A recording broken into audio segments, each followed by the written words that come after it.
I'm here with Mustafa Gatollari, who you all know from Ghost Hunters, and we're going to do 20 minutes of questions at him. We're going to fire him. We want honest answers. So here we go. Who are you? Mustafa Gatollari, a kid from Jersey who grew up to be a man from Jersey. How have you grown up? Um, what's on your menu for 2021? What do you got going on? There is a filming project that Brandon and I are working on that we can't divulge too much information on, but it's going to be a historical docu-series. We also have another show that we are shopping in talks with that. We have our book coming out with Llewellyn Worldwide. It's one of the oldest publishers in the country. Got a tons of events, paranormal investigative events, and one of the things that I'm really proud of and excited about, and it's probably like one of the most unbelievable things. It's like I always leave it to last because it's crazy to talk about. Is this a project called Nightbirds that I'm a part of? It's a group of creatives in New York that I've known for years and years, and we ended up getting like award-winning actors to be a part of it, and Okay, I've got a big role in that. So I'm very excited to do that with him. So yeah, Nightbirds, and I'm really stoked about that. awesome. And back to the paranormal. What got you Yeah, involved with it? grew up in a haunted house. There was a lot of weird stuff that happened there. Things that both me, my older brother, my mom, and other members of my family experienced and remember vividly. Specific events that occurred that all of us, especially me, my older brother, and my mom, all experienced at the same time on our first night of living there. That was really crazy. We saw all the cabinets in the kitchen opening and closing by themselves. We flipped out accordingly, and then it was just a very long process after that of, well, did I experience that? Did I not experience that? What could have caused that? Um, what is being blamed on this activity in the house? And it's weird. It's like anytime what I find really interesting about that those instances in our house was that, like, at one point in time, depending on where somebody was mentally in their life, that incident can be seen or taken as something that's very mystical and wow, okay, but this is a reason why we got to do, you know, something great in our lives, or we look into this and it's magical. And then in other times and other points in life, like, those events are being used as like, oh, you see, we're cursed and this is why we can't get anything done. So I'm very interested in the up and down nature of like where our feelings are at, and how people use certain events in their life in order to make strong decisions or weak decisions. So that's pretty much, if that makes any sense whatsoever, It that's what does I really like perfect about it. sense. Okay, cool. A lot of these questions are actually from people that I've kind of done a poll on of if you could ask so and so a question, what would you want to ask them? Cool. I find a lot of people that listen to interviews or watch interviews, that's kind of what they're looking for. Okay. Um, I would say 90% of my question or that they want me to ask you is what is your scariest experience? Doesn't have to be with ghost hunters, but in general. Wow. uh Number one. Number one scariest experience is the thought that I'm never going to love the people I should love in my life enough, that I've lived a life up until this point that was so heavily predicated on wanting other people to perceive me a certain way, that instead of doing the things that actually made me happy, I just did things that I thought would get people to like me. So then now I've done that for so much of my life, for whatever, there's any number of reasons, and people could say that they're valid, but I don't think there's any valid reason for that. So yeah, I think not knowing who I am and acting enough of what makes me truly happy, and the people that I should love in my life getting the brunt end of the stick as a result. I'm afraid of not loving my kids enough. That's probably my That's a biggest. fear for any parent, I'd say. You know what I mean? I feel like I can never love them enough. So that to me is way scarier than any scratch or Fair enough. or figure that charges at me in the What dark. about paranormal encounter? Scariest? I would say, objectively speaking, the scariest paranormal encounter. There's two. It's a toss up. There's at the Glen House in Cape Girardeau, Missouri. I got a scratch. I wasn't scared in the moment, but I could see how, like, when I tell people that, like, oh my god, it actually something happened that manifested in a physical reaction. So a lot of people get freaked out by that. But there's also in Haines, Alaska, at the Halsingland Hotel. In terms of just the evidence that we documented, we got that apparition, the shadow figure poking out on the side door over there. Um, we had drops in pressure. At the same time, I was paralyzed. I couldn't move. At the same time, Daryl felt like he was charged not once, but twice by an entity. And then we got two EVPs, same voice. It's me, it's me. And then another person predicting what Daryl was going to say, where he's like, yeah, I feel tension in my lower back. And you hear the same voice before he says it. Someone says, I feel a tension in my lower back. It's like the same voice. So pretty freaky, like really freaky stuff, you know. And then we corroborated that a few hours later with, or no, I'm sorry, the next night with a FLIR thermal imaging cameras and the EMCCD camera. So that was really, really, really, really, really cool. Really cool. And it certainly felt like something was there. Totally. Um, Paranormal researcher versus weekend warrior. I think that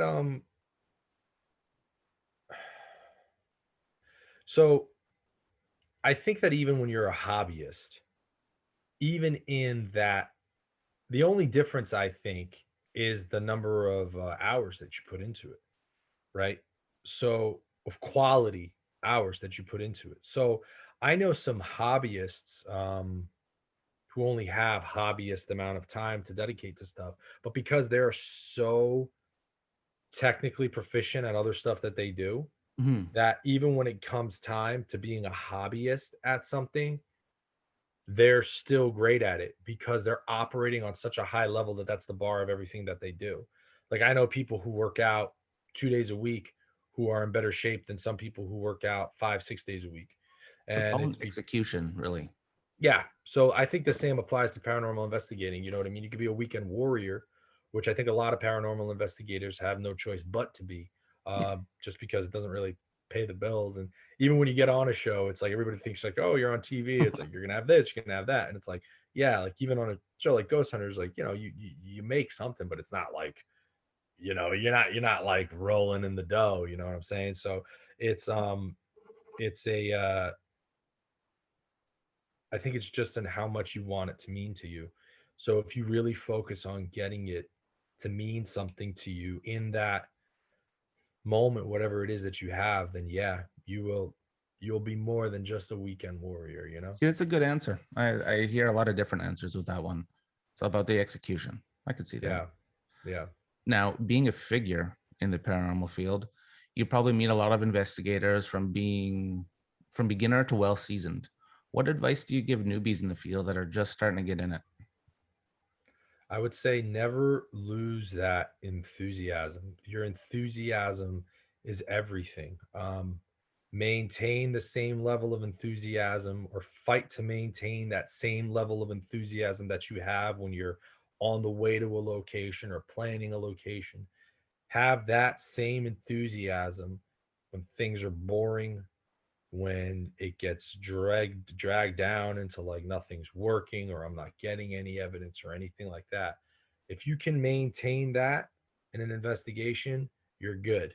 Um, Obviously, on a technical side, you know, rule out any type of false positives. Try to minimize the false positives as much as possible. Make sure your phone's on airplane mode, or at Classic. least, yeah, yeah. You know, make sure that you don't have transmissions coming in out of there. Make sure that your batteries, you got plenty of extra batteries, spare batteries for your devices. So those are some big things. You know, you got to always just rule out the false positives. That's the biggest one. Enthusiasm, and rule out the false Absolutely. positives. Cool. Now, what gear do you recommend people to use? Because that's another question we get on our Instagram channel a lot is Yeah.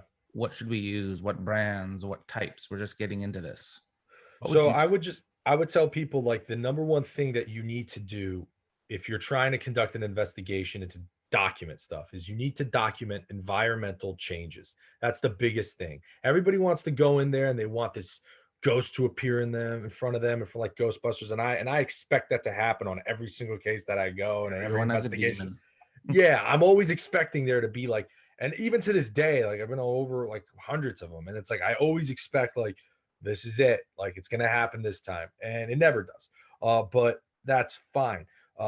You can document the environmental changes, so just get any type of equipment that can do that. So you can go expensive with it, or you can go cheap with it.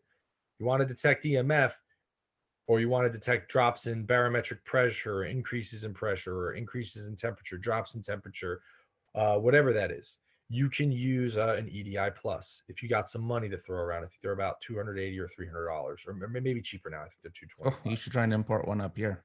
Yeah. Oh yeah, they're Mortgage pricey. payment, $500. Really? Yeah. For an EDI plus? So you got to pay the American price, then you got to put it into Canadian, and then you got to pay the duty and tariffs when it crosses the border. So That sucks. it You all got does. to make a version of that up there.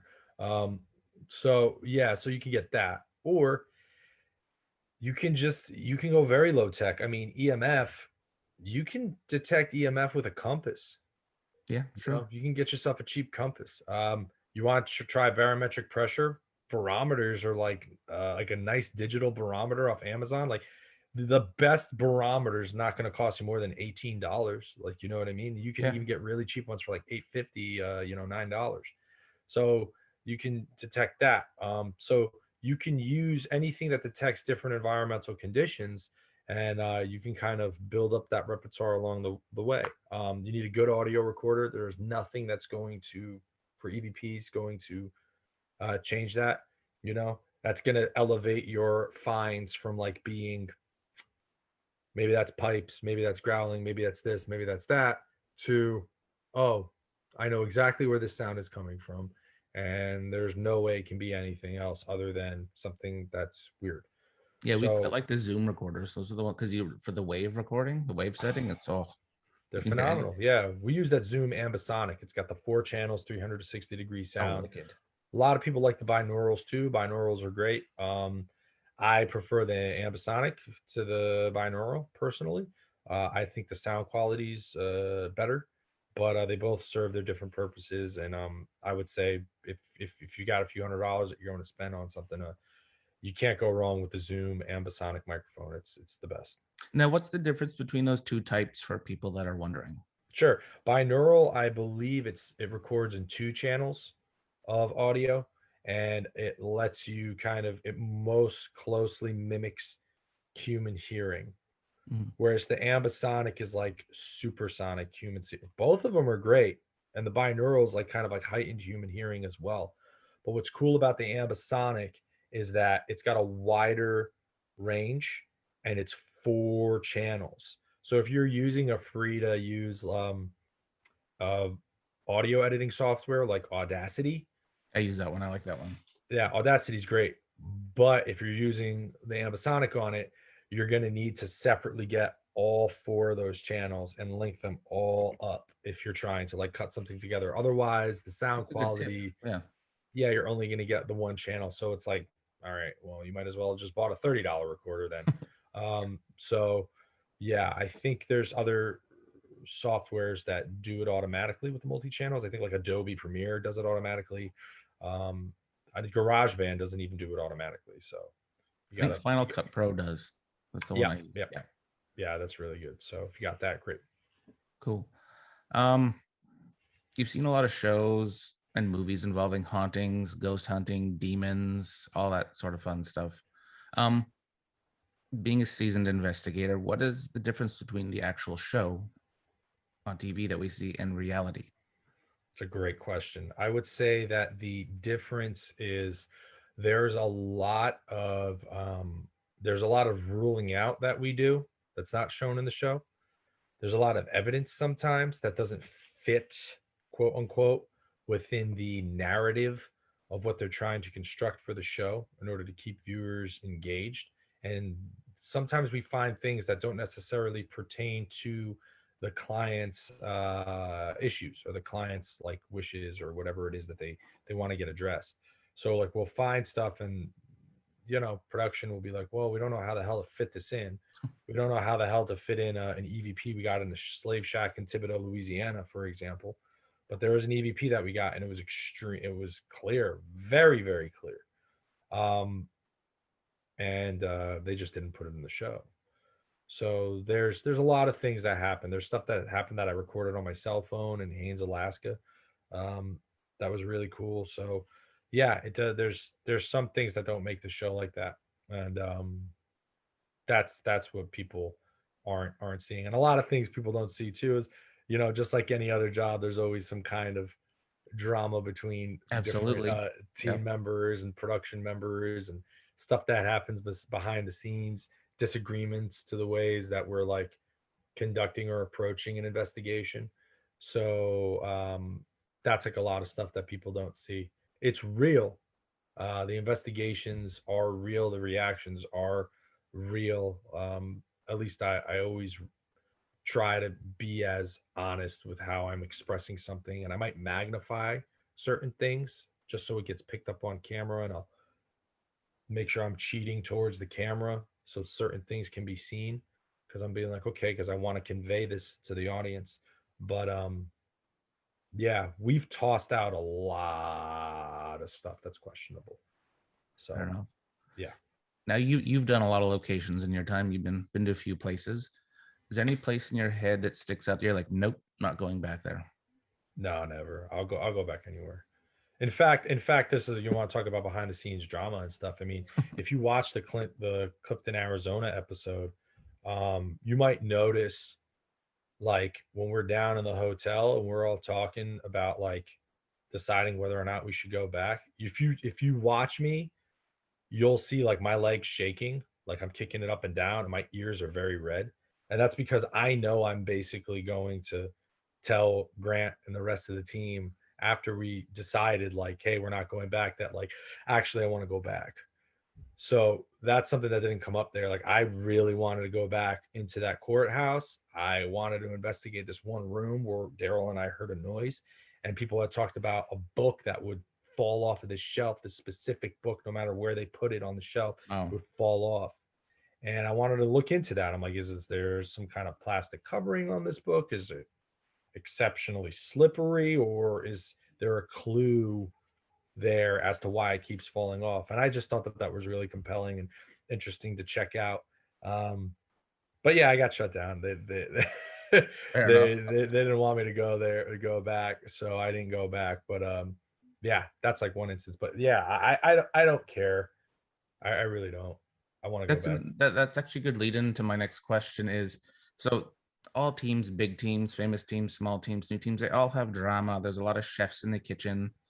How do you pick the right team for you? Like go back to the newbie questions. How do you assess teams? I gotta tell you, like, with Ghost Hunters, it's interesting in the sense that there was a casting, Mhm. and there's different elements that they're trying to satisfy.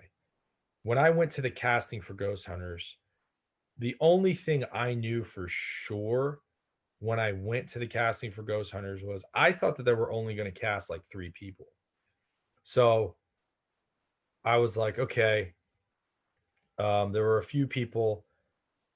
The only people that I thought that they would consider casting are basically the people that they cast for the show.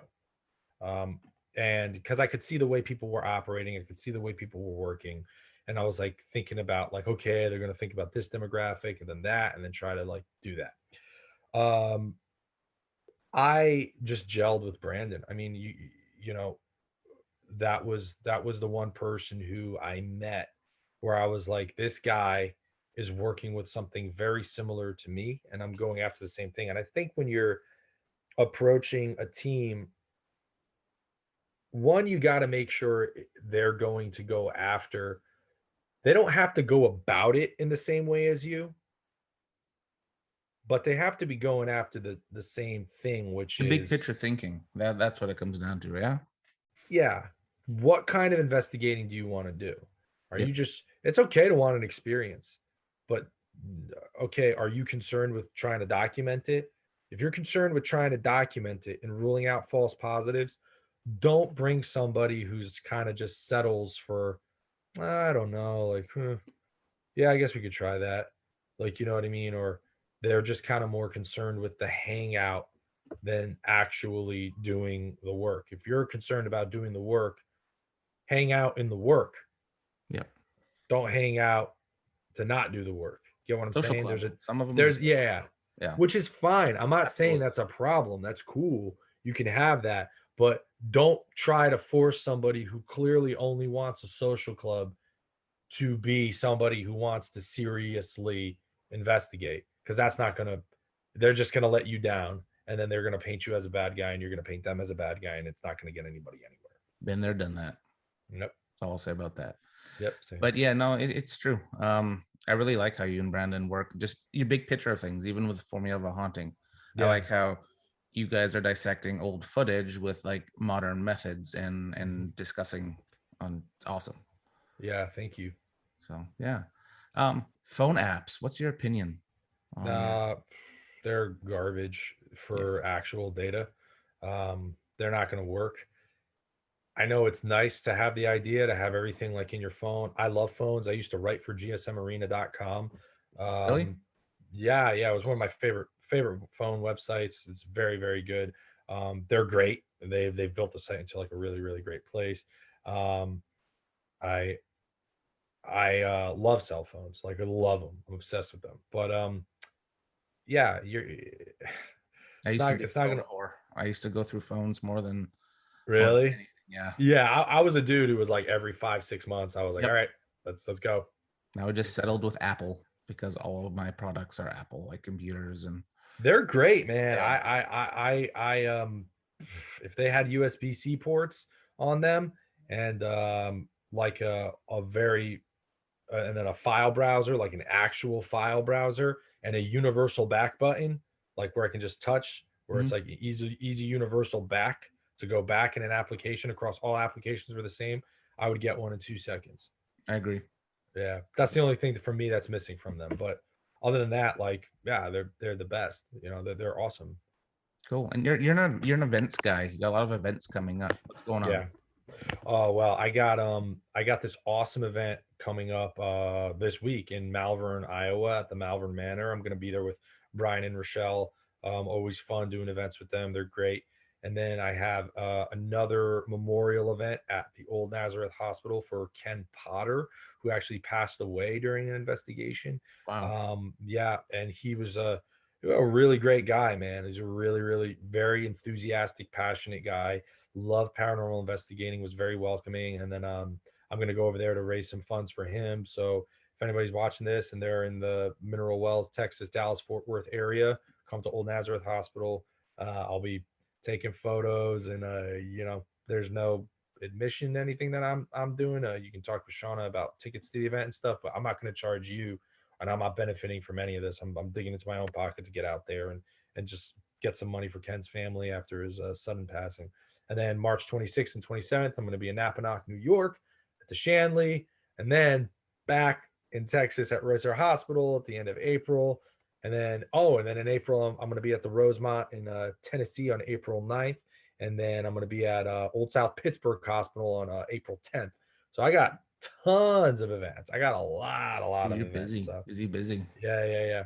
And then Ballinger in May. So yeah. Cool. All right. That concludes our interview. That's it. Done. Easy, painless, 26 Boom. minutes.